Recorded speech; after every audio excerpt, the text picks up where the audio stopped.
You're listening to the Tao of Indifference. Sex, dating, and relationship advice for an indifferent world. For more advice and tips, check out taoofindifference.com or follow us on Twitter at indifferent_D. Hello, listeners, and welcome to the Tao of Indifference. How's it going, Delaney? It's going well. How are you? I'm alright. I'm joined by Delaney, which I just mentioned. I'm Demetrius. We're here to talk about the topic of the day, which is should you commit? First, we're going to tackle some questions from the dating advice subreddit on commitment, and then we'll get into, some signs on if you should commit or not. So, without further ado, let's jump into the questions. Are you ready? Yes. Yes! I'm ready. I hear you. Okay. Alright, so, first question is from user QueenB123456. They're just messing with me now. I met this guy at a club. We had a blast that day, exchanged numbers.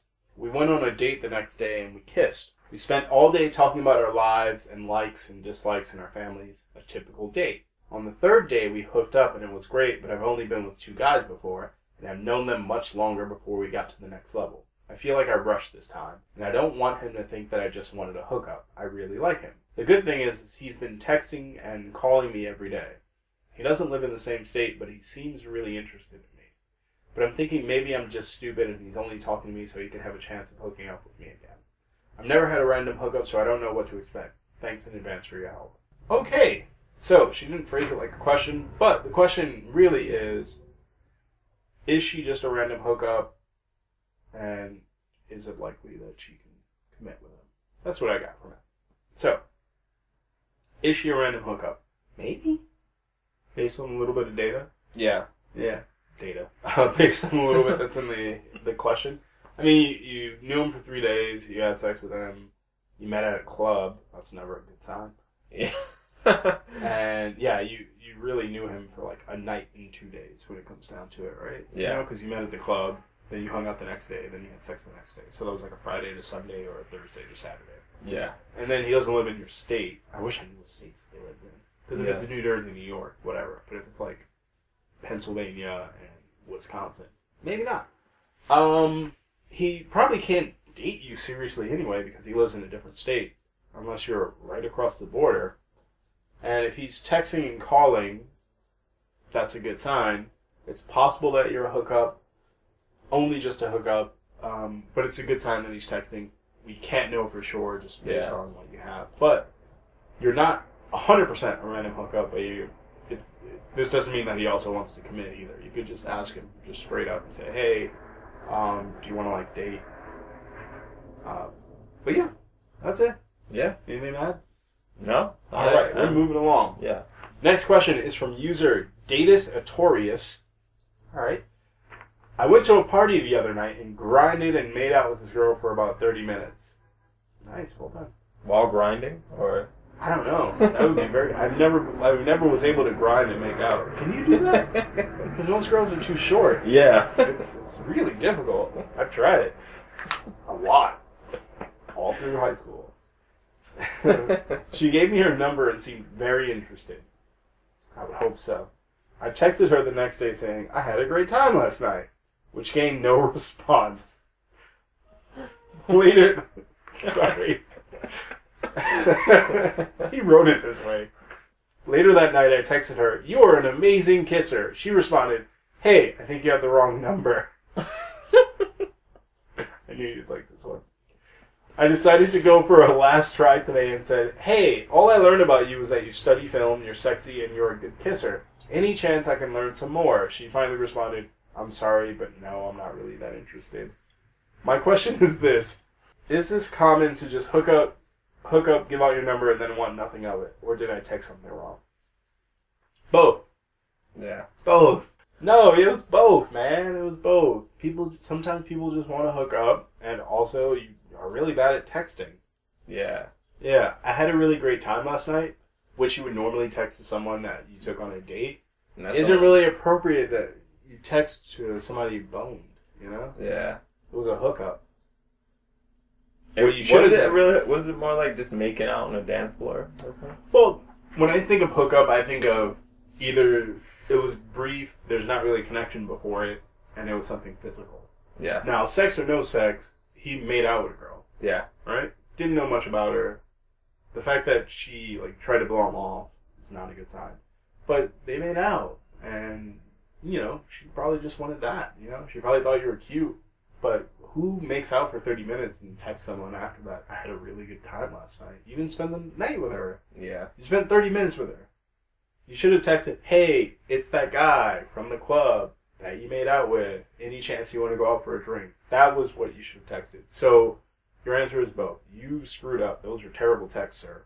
And I'm assuming you're so datious. Notorious. And also, she probably just wanted to hook up that night. She probably met someone else and made out with them too. Yeah. It's not like I was actually gonna say that. Like, what did you do after the 30 minutes? Yeah. Did you leave? What did Continue dancing and partying? Yeah, she made out with somebody else.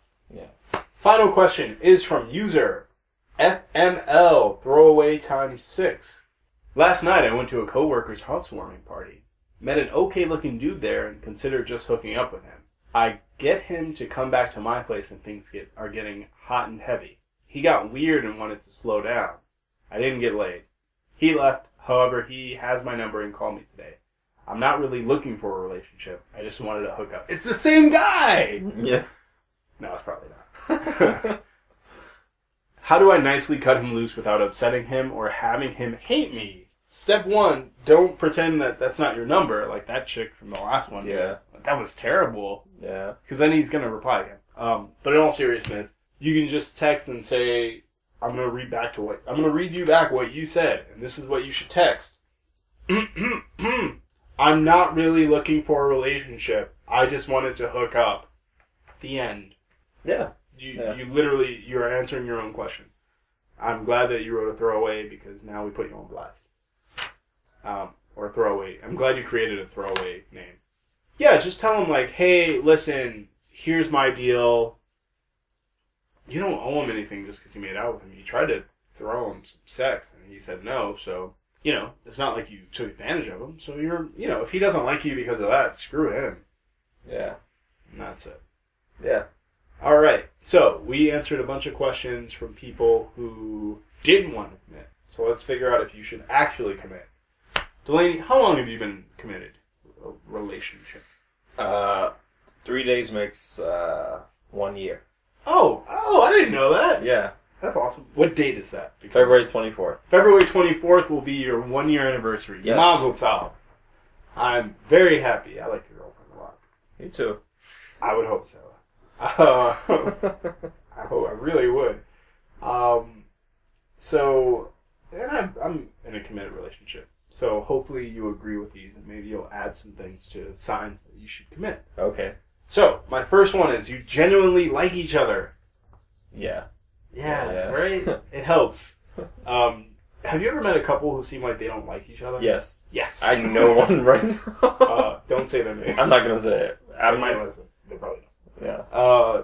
Yeah, I've met a few couples who genuinely don't like each other. I know couples who bicker, and I know couples who argue and they talk in a way that you would think they don't like each other, but then they do, and that's just how they banter. Yeah. But I know some people, well, I don't know any now, thankfully. None of my friends are in relationships where they don't like each other, but it happens. You just are in a relationship because you're in a relationship, and you're just sort of stuck in this weird circle of, well, they're my girlfriend because they're my girlfriend, and not because I actually like them. Yeah. The second one is you have similar priorities. Mm-hmm. So for me, I'm not big on clubs. Yeah. And I'm not big on living like a frat boy lifestyle. My girlfriend isn't big on that kind of lifestyle. So that works. Yeah. And you, I think, are more of a relaxed, chill guy, and your girlfriend's very relaxed and chill. And it works. I mean, she's more of a party animal than I am, but she doesn't go that far. Yeah. She's more of a partier than you, which is like you are like a 1 and she's like a 5. Yeah. Yeah. She's not full 10. Yeah. You never had to come pick her up and oh, she puked and she's dying. Yeah. Yeah. So it helps in a relationship if in a new relationship, if you guys are on the same page and have the same priorities. if you're not, if you say are still in the phase of I want to go out and get wasted, and your girlfriend's thinking about buying a house, Yeah, vastly different. Yeah. You know. 3 is you're done sowing your oats. Do you know the term sowing your oats? Yeah. Yes. Do you know it from Coming to America? No, I don't know. Oh, sowing your royal oats. Oh man, you gotta watch the movie. I've seen it. I just haven't seen it recently. We'll talk about it. No, but in Coming to America... No, let's talk about it now. It's my podcast. In Coming to America, when James Earl Jones meets the girl that Eddie Murphy's, like, the love interest, yeah, he's like, yeah, well, I'm glad that he came to America so that he could finish sowing his royal oats so that he could marry, oh yeah, you know, someone who's not from Queens. So, just like that, you should be done sowing your oats. You should be done trying to hook up with as many people as possible if you're one of those people, or get as many rando experiences with random people.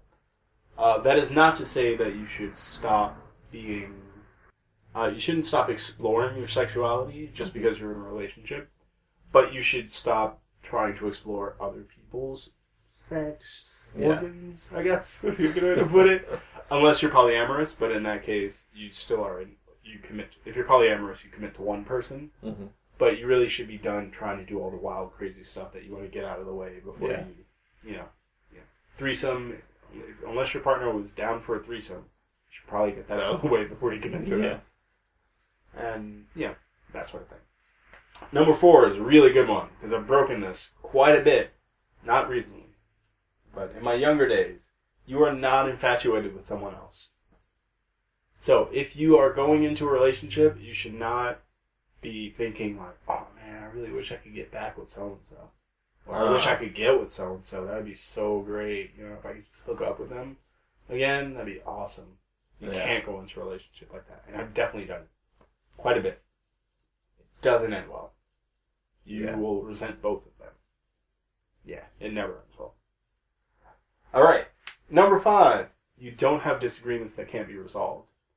And when I say disagreements, I don't mean like, hey, you leave the toilet seat up, or hey, please don't fart in front of me. These are disagreements that are bigger, much like, say, you probably shouldn't be with a partner who is very much dead set on, say, raising your children to be Catholic, if you are dead set on raising your kids to be Jewish. Yeah. Just, that's an easy one. Yeah. Maybe don't commit to that person. You know, there's nothing wrong with dating people who have different priorities and goals in life. But if you have fundamental disagreements about your future, you should probably not commit to that person. I've dated some people who definitely wanted things out of life that I didn't want, and I fundamentally disagreed with it. One of those is moving to the suburbs. Yeah. That's it. Something as simple as that. I fundamentally do not want to move to the suburbs. I'd like to own something in the suburbs. Yeah. And own property there. But I don't want to live there. I mean, why would I want to live in the suburbs? You know, and that's just me. And there's nothing wrong with suburbs, but if I'm with a partner and they're talking about, okay, well, in 2 years I want to move to the suburbs, that's not my 2-year plan. You know? Yeah. So, if you got fundamental agreements like that you cannot come to an agreement on, you probably shouldn't commit, because they're not going to work for you in the long term. Leading into number 6, you want a similar future. So, something as simple as, if they don't want kids and you do, they want to move to Wichita and you never want to move to Wichita. They never want to travel and you want to travel. Things like that. Like, if you look 5 years from now, do you guys want to be doing similar or the same things? Yeah. 10 years from now. 20 years from now. If you're going to commit to somebody, it should probably be because you can see yourself being in a relationship with them for a long time. Now, if you just want to date people and have an experience, that's fine. You can be in a monogamous, non-committed relationship. Because the understanding is, I don't want the same things you want. Let's just hang out until you don't want to anymore. Whatever you choose to do, you probably shouldn't commit to someone and pour your resources and energy into dating someone who wants a different future than you. Yeah. Because eventually one of you is going to have to compromise, and you probably won't be all that happy if you're the one compromising. Yeah. Especially if you think, well, I don't want to live in Wichita. Now you live in Wichita, and now your life sucks. I mean, there's nothing wrong with Wichita. Yeah. There's probably a lot wrong with Wichita. But, point being, if you want to live in Baltimore, and somebody wants to live in Portland, you know, like, one of you is going to compromise and not be happy about it.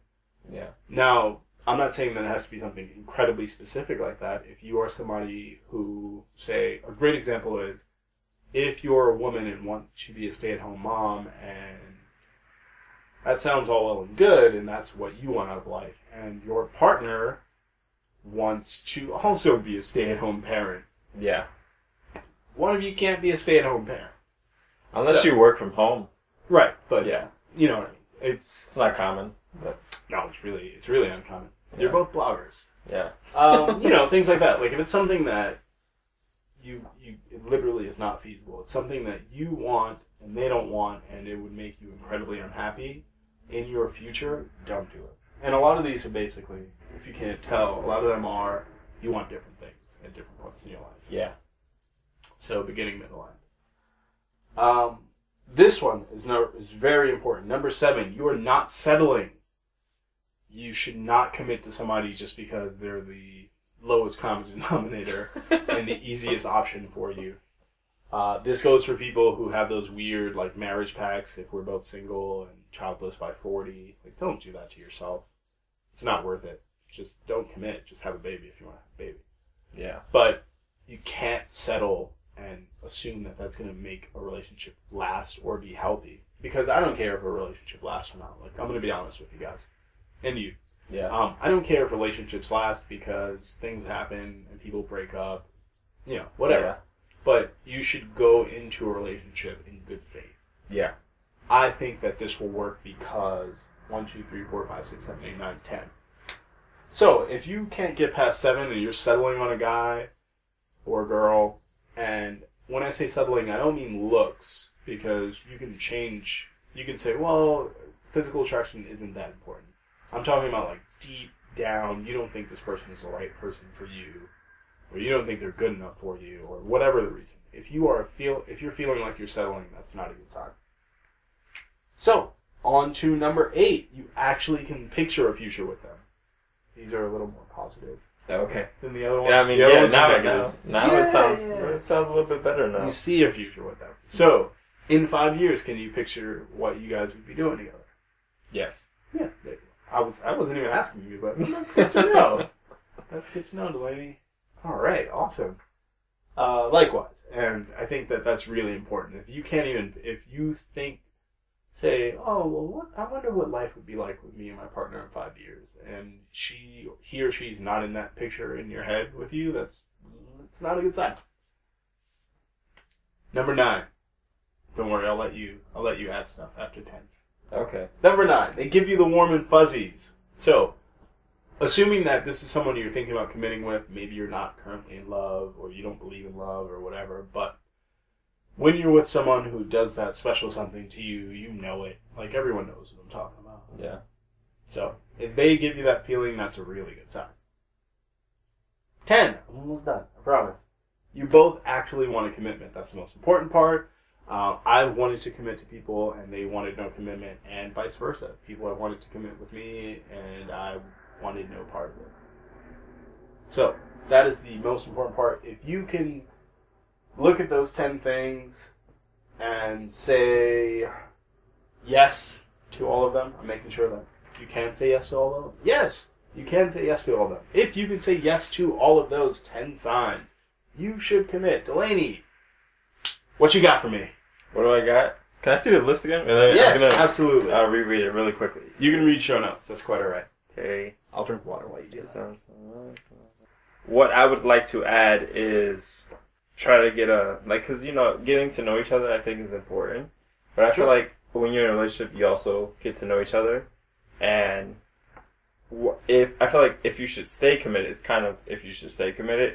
if maybe the person you're becoming or who you're evolving into, if if they can not necessarily evolve with you, but they can grow with you. Yeah, they can grow with you. So you don't have to be the same person. Yeah, you don't have to be the same person. You're not growing in opposite directions. Yeah. So if you can change and they can change with you, or even if what you're changing into is not necessarily what they got into the relationship with, but they're still happy with it. They're not like, I liked you 10 years ago. Who you are today is, it's kind of... Yeah. Well, that's why I say, I'm not saying that every relationship has to work because people do grow apart, but if they can grow with you along the same direction, it doesn't have to be the same exact direction. Yeah.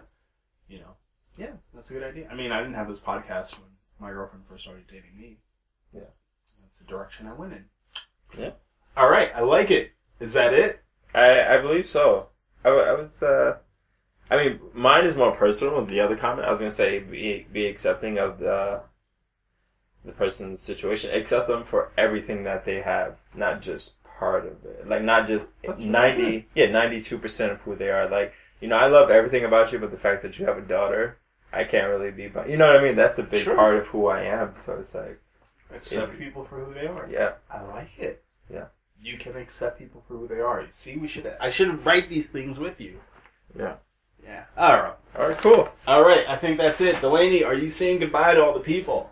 I'm saying have a good day. I want to sing. I wanted to kind of sing that part. Go for it. But now I don't feel like it. So there's always another one. Have a good day. Have a good day. That's so sweet. Yeah. All right, everyone. Good luck up there. Bye. Thank you for listening to this episode of the Tao of Indifference podcast. If you liked this episode and want more sex, dating and relationship advice, subscribe to the Tao of Indifference on iTunes or Stitcher. Follow us on Twitter at indifferent_D and check out the blog at taoofindifference.com for more sex, dating and relationship advice. Thank you for listening and good luck out there.